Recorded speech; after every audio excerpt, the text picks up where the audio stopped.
Good afternoon and welcome to Talking Justice. It's the first ever Joint Public Issues Team webinar and we're very glad to have you join us. We've got more than 70 people joining us on Zoom and others joining in on Facebook Live, so it's great to have you all with us. My name is Simeon Mitchell. I work for the United Reformed Church as Secretary for Church and Society and as Deputy Team Leader of the Joint Public Issues Team.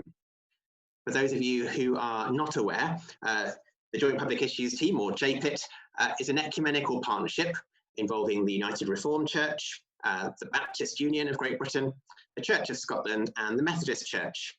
And we work together to help our churches and their members to speak and to act prophetically and practically on key issues of justice and peace facing society and facing our world.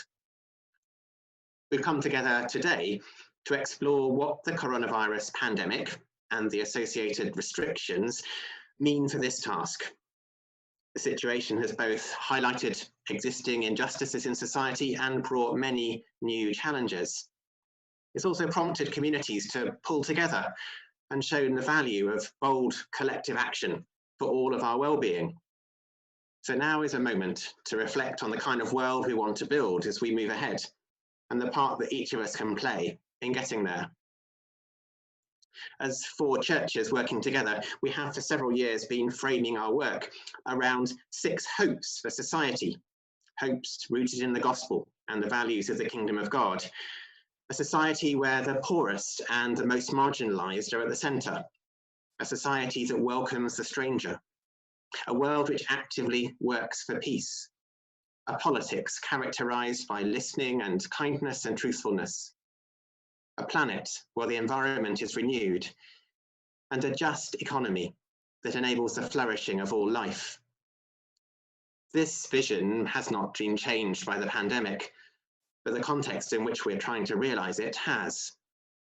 So how has the world changed? And how can we respond to that, both to support those who are particularly at risk today, and so that we take the right decisions now to create a better future together?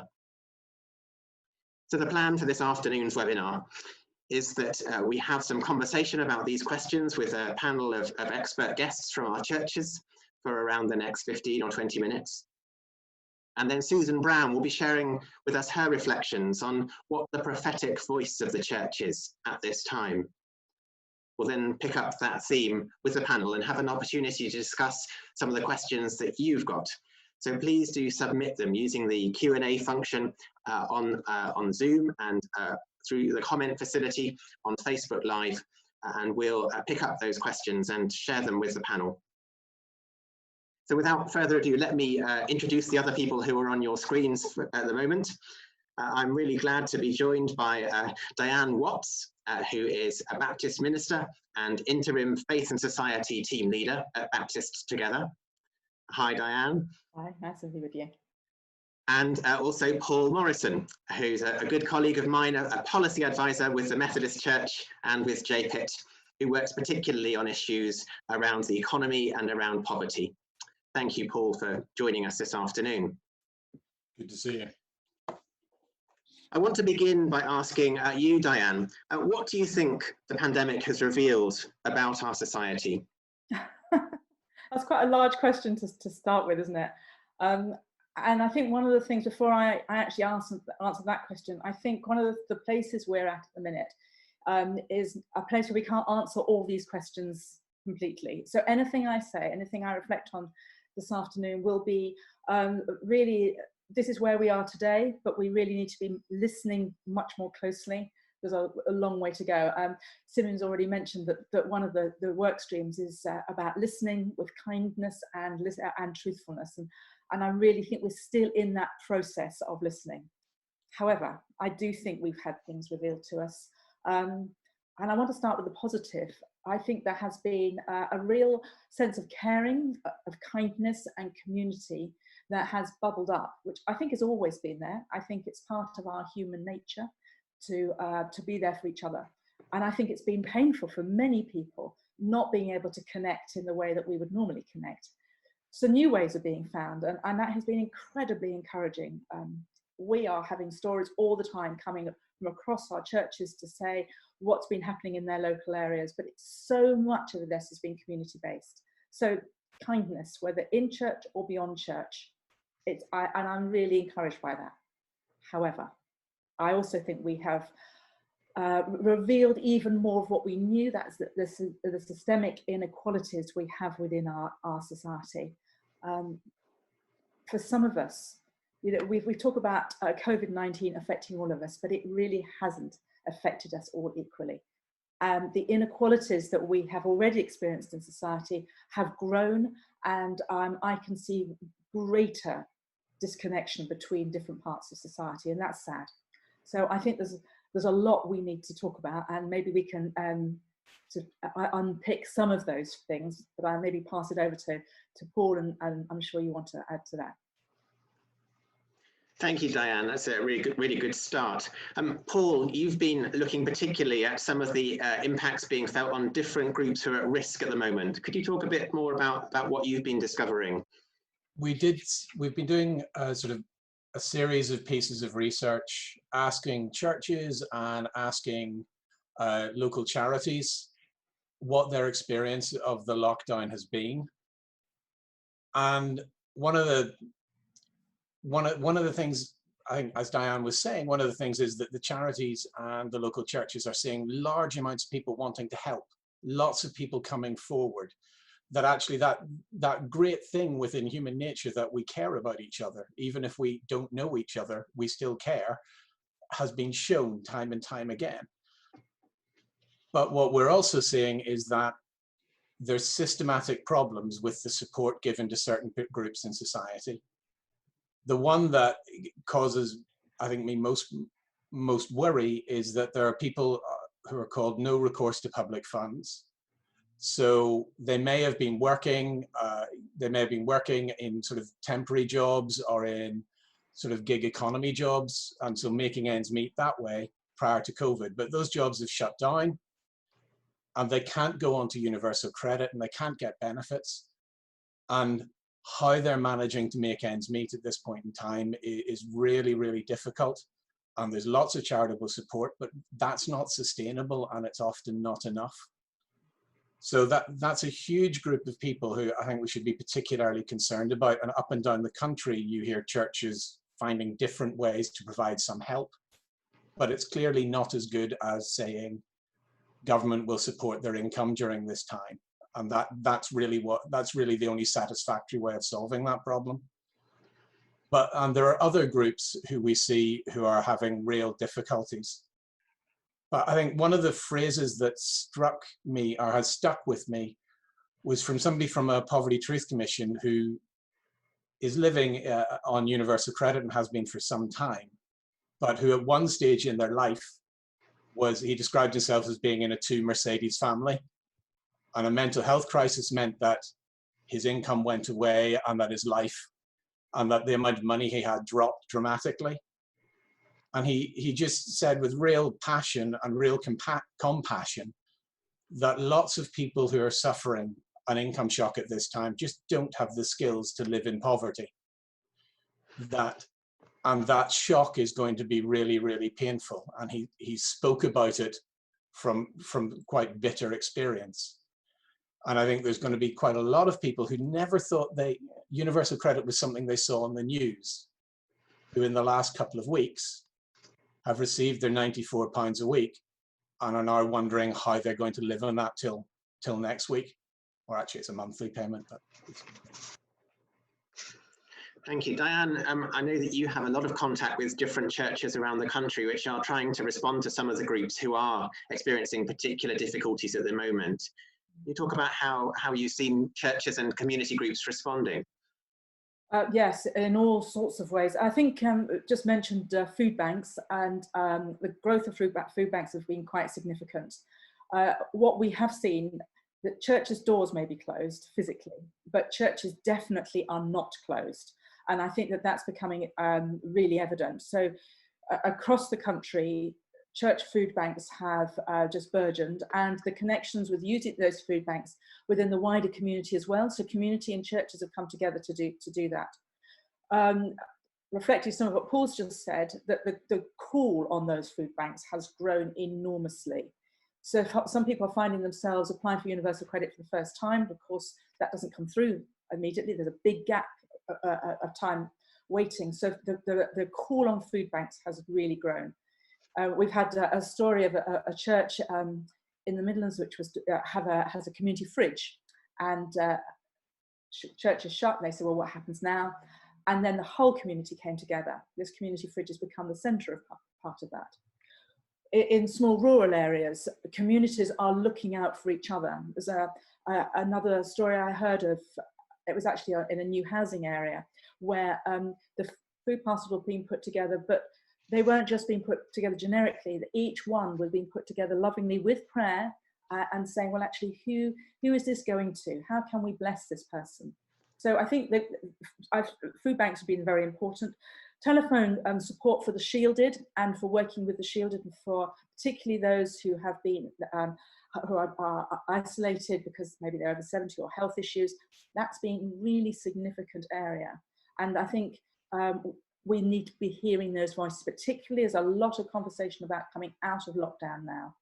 That for a lot of people, that is not going to be the case. So there's been quite a lot of that going on. And then just connecting on just bottom-up connecting, really working locally has been really important for people. So people discovering that they are able to make a telephone call, that it doesn't have to be somebody who's a specialist, but actually we are all in this together in different ways and different levels, but we have the ability to connect and to help and to work with each other. So I think there's a really important lesson that we're learning of the equality of human beings, of being together, and what we can do to help each other.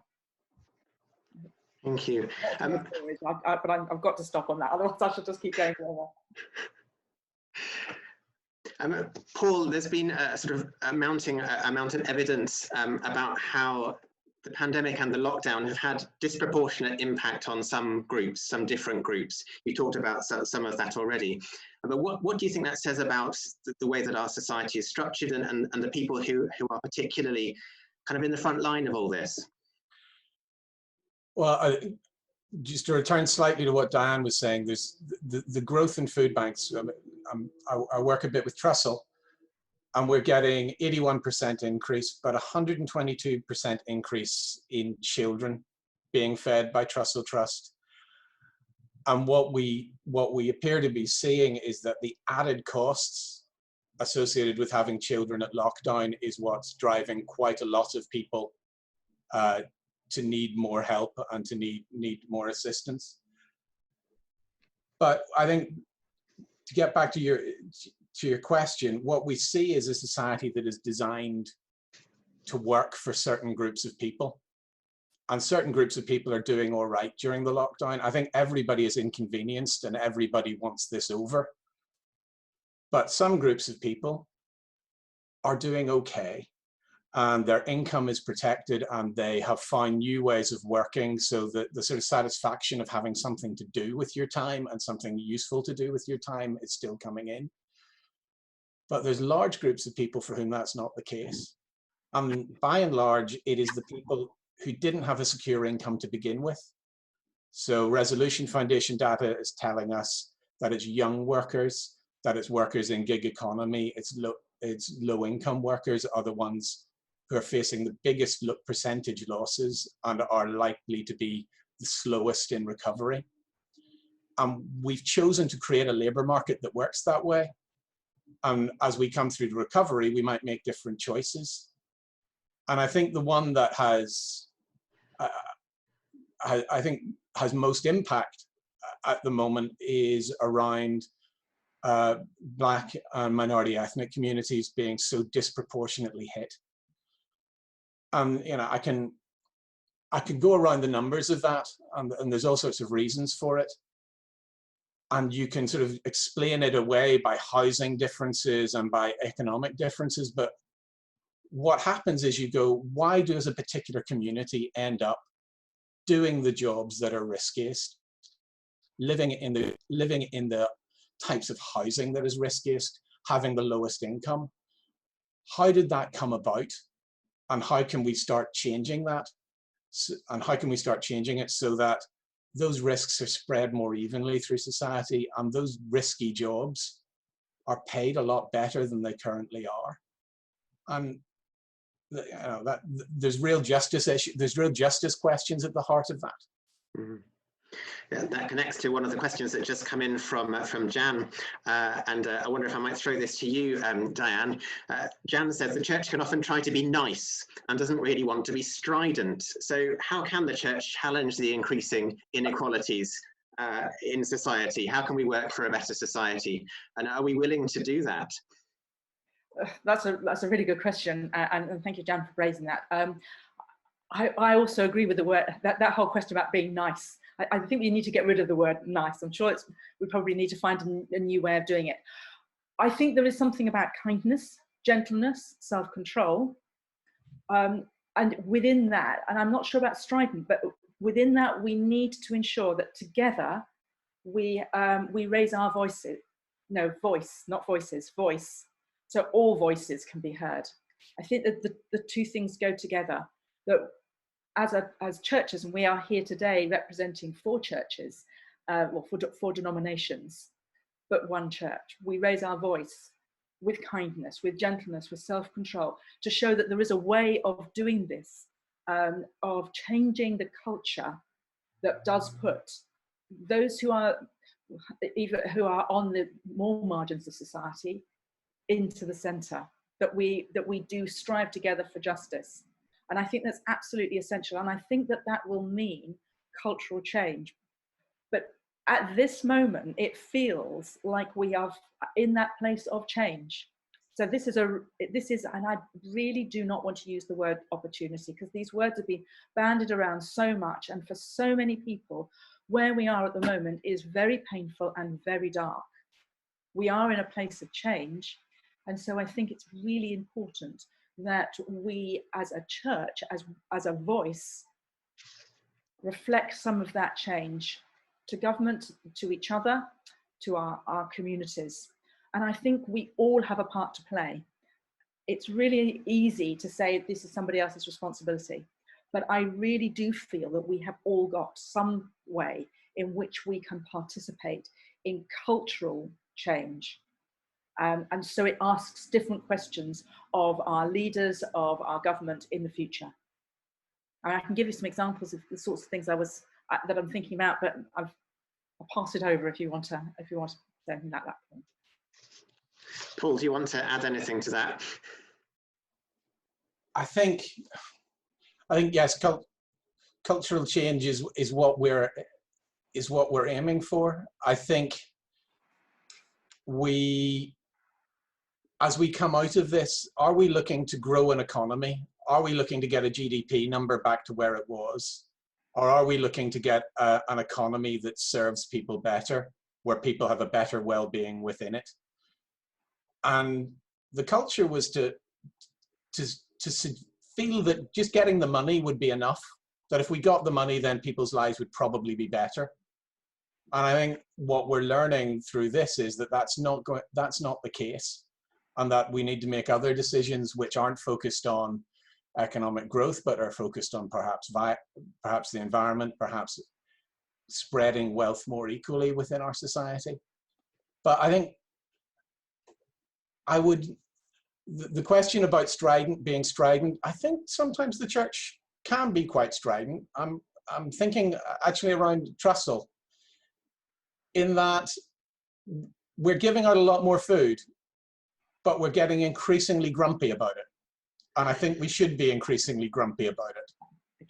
We should be saying that the solution to lots of people not having enough money to buy food to support their family isn't food. The solution is providing an income and finding ways of getting an income. That seems a good moment on which to kind of to go over to Scotland, where Susan Brown is on hand to offer a reflection. Susan is the minister of Dornoch Cathedral, right in the north of Scotland. She's a former moderator of the Church of Scotland, and she's current convener of the Kirk's Faith Impact Forum. very glad that Susan can join us and talk about the prophetic voice of the church at this current moment. Hi.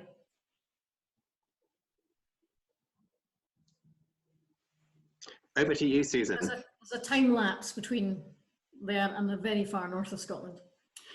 Today is Ascension Day, and in our Reformed and Presbyterian tradition, there might not be too many services to mark it. But both today and on Sunday coming, the readings are likely to include one from Acts chapter 1, where Jesus promises his friends the gift of the Spirit before being taken up into the clouds. When those friends of Jesus ask him, when will the kingdom come? Jesus doesn't actually offer them an answer. Instead, in his vague non-reply, Jesus invites his followers to live in the now, while planning for a future in which he will still be. When Jesus leaves those friends and then ascends into the heavens, it's not to abandon the planet. The very opposite. In ascending, what Jesus is doing is he's inviting his people, you and me, as well as those very first disciples, to join with him in the work to be done here on earth right now. Today's celebration is about a call to fall in alongside Jesus in the job of creative transformation. And that creative transformation is to be prepared through prayer. Prayer undertaken both by individuals and by communities coming together. Now that would be prayer which is not a passive sitting back, letting God do all the work, but an active process through which God's people aim to align themselves with God's vision for the world and see in that alignment God's call to each one of us to roll up our sleeves, again as individuals, but also in community with our neighbours. Now the Ascension has many wonderfully deep and profound theological insights within it. It is a reminder that as Christ's followers too, that we are not to be so heavenly minded that we're of no earthly use. So you will receive power from the Holy Spirit. What does that mean to churches and to congregations struggling to deal with all the very immediate concerns highlighted and accentuated through the pandemic that we're facing? What does it mean for us as we look at a post-pandemic future, whatever shape that's going to take? What kind of a world do we want to see? Now, I am eventually getting round to the question that you gave me about the prophetic voice of the church, or perhaps the visionary voice of the church.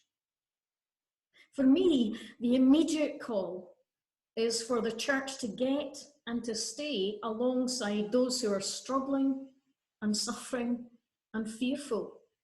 And that would be whoever and wherever these people are, whatever shape their struggle, their suffering, their fear.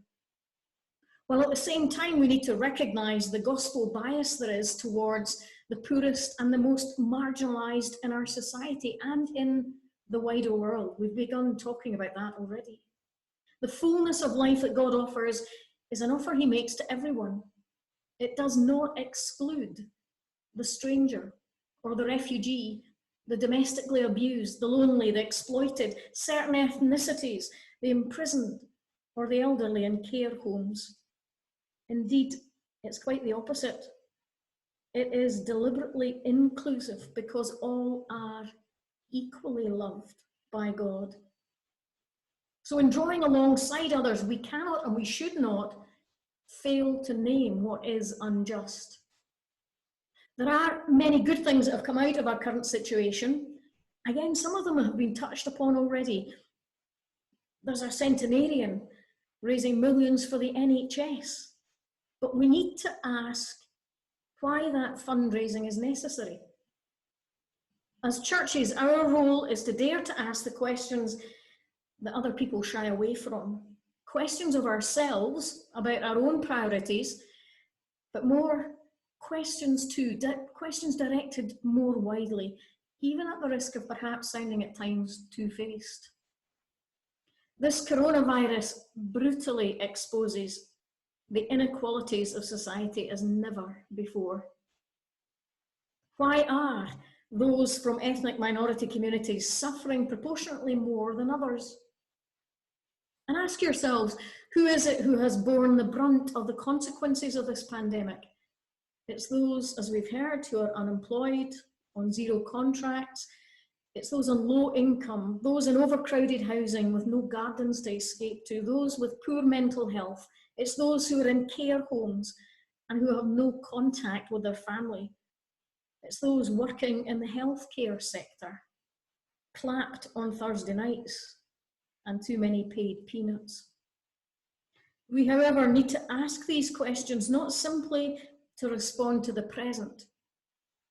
We need to ask them in order to help to shape the future. There have been, as I say, many glimmers of hope in the darkness of these times. Churches reconnecting with their communities, for example, both in worship and in work, and those communities reconnecting with their churches, helping people together in very practical and much needed ways, but connecting too with others further afield. We've got congregations here who are linking up, thanks to social media, with congregations in other parts of the world. We have, as a church, been on the receiving end of gifts from the churches in Taiwan and Westphalia towards our social care of the elderly. There have been also things like ceasefires and conflicts to allow humanitarian aid, but how can we make these longer? Some debts in poorer nations have been set aside for a few months. How do we build on that in such a way that these and other debts might be jubileed, if that's a word, and if it's not a word, it should be? How do we ensure that they're systematically cancelled? From the heart of our communities, we are called to speak of a new way of being, which upsets the tables of former selfish economic attitudes in order to refocus society's priorities on those too often cast aside and on a world too often abused. We need to keep speaking truth to power in our churches, as well as in our communities, in our nation, and in our world. A prophetic voice, however, is not risk-free. It can be enormously uncomfortable for both speaker and listener, but it's often where the Spirit is. Look at Jesus. If we are truly His, we cannot be so heavenly minded that we're of no earthly use. Thanks for listening.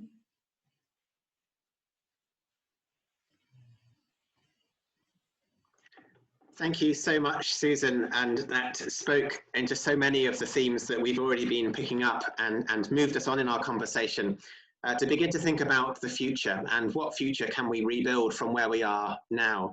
It's great to see some questions coming in using the Q&A function on Zoom and through Facebook as well. Gary says, this is an opportunity, is it not, to reset our society? Diane, I wonder if you might say what you would think a just rebuilding from the pandemic might begin to look like. Wow. There's so much, isn't there? I think we have all had something of our security shaken. We have all felt unsafe to some extent. A just rebuilding means that actually we need to ensure that the people around us, the people in our country, in our world, feel safe. And for safety to be, it means complete root and branch change. The thing we've really not talked about today is environmental pressures and environmental change. And I think that is going to be a really significant piece of the conversation going forward from here. We've had the conversation a little bit. People are saying, isn't it lovely that some of the emissions, the CO2 emissions have gone down? They are now creeping back up again. Is this the world we want to live in? I think there's something about, we've talked about the fact that we have found some kindness and caring in our society. Well, then let's dream what that could look like in the future.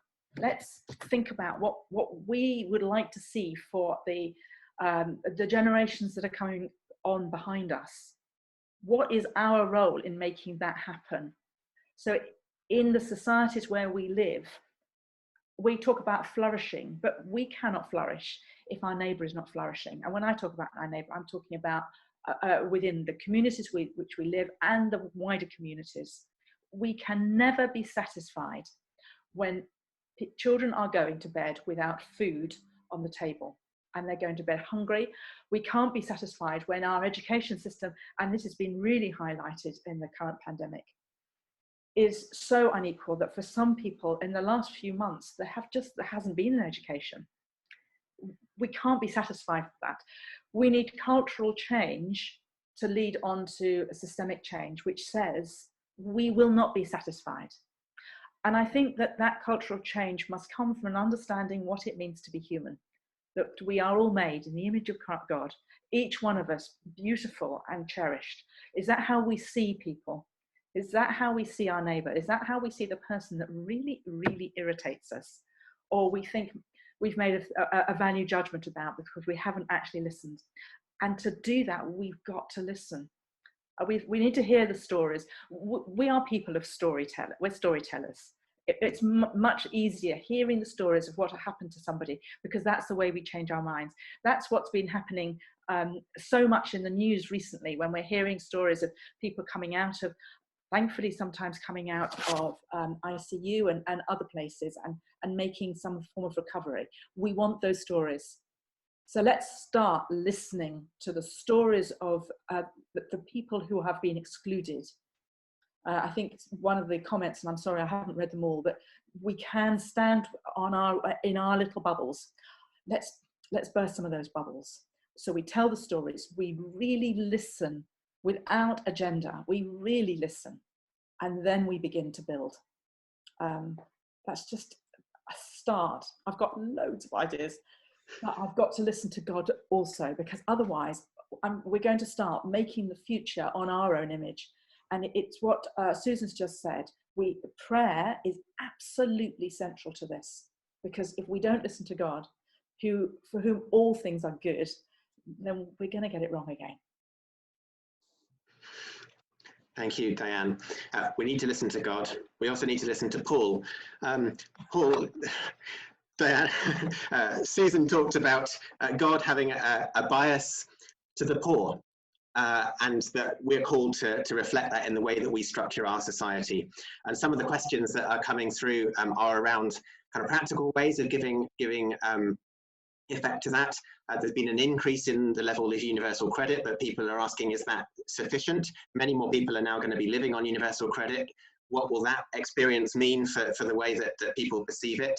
And people, Rachel Parkinson suggesting, should we be looking at ideas like universal basic income, or should we be focusing our efforts on making universal credit better?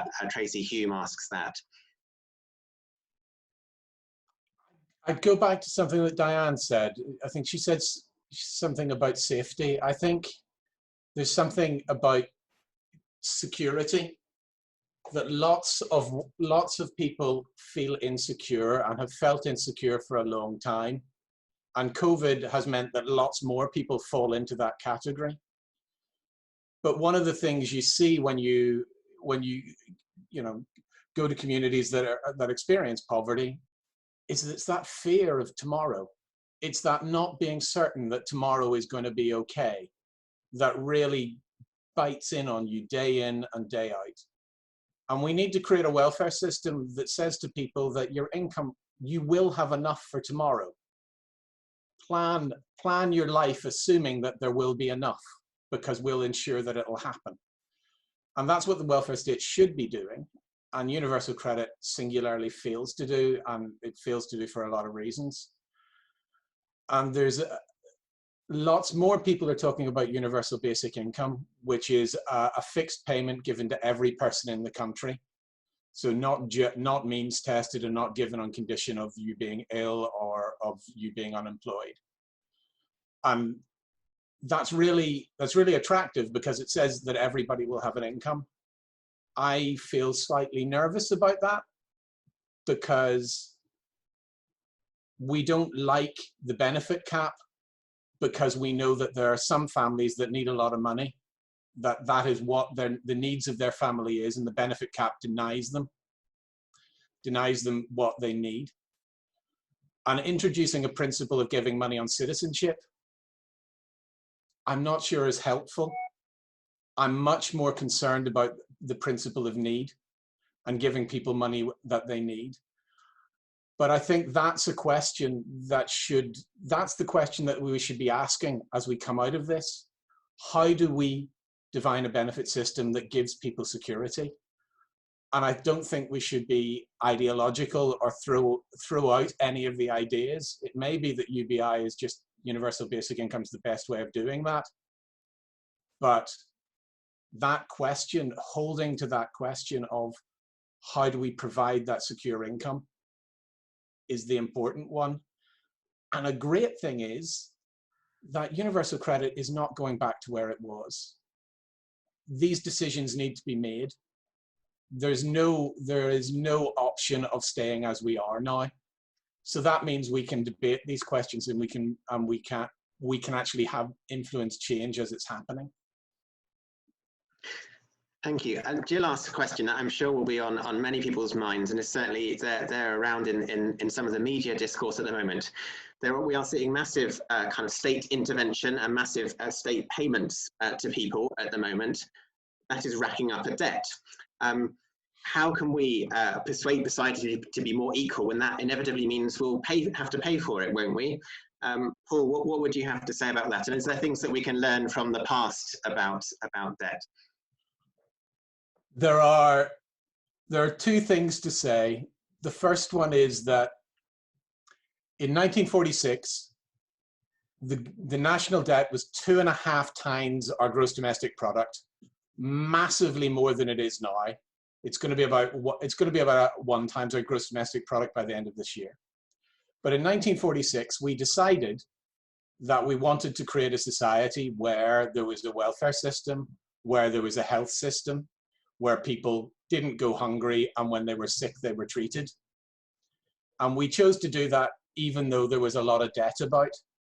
So if we choose to have a more equal society, if we choose to have a society where people are treated better, debt isn't an excuse not to do it. The other thing I would say is that government debt should not be thought about in the same way as you think about your household debt.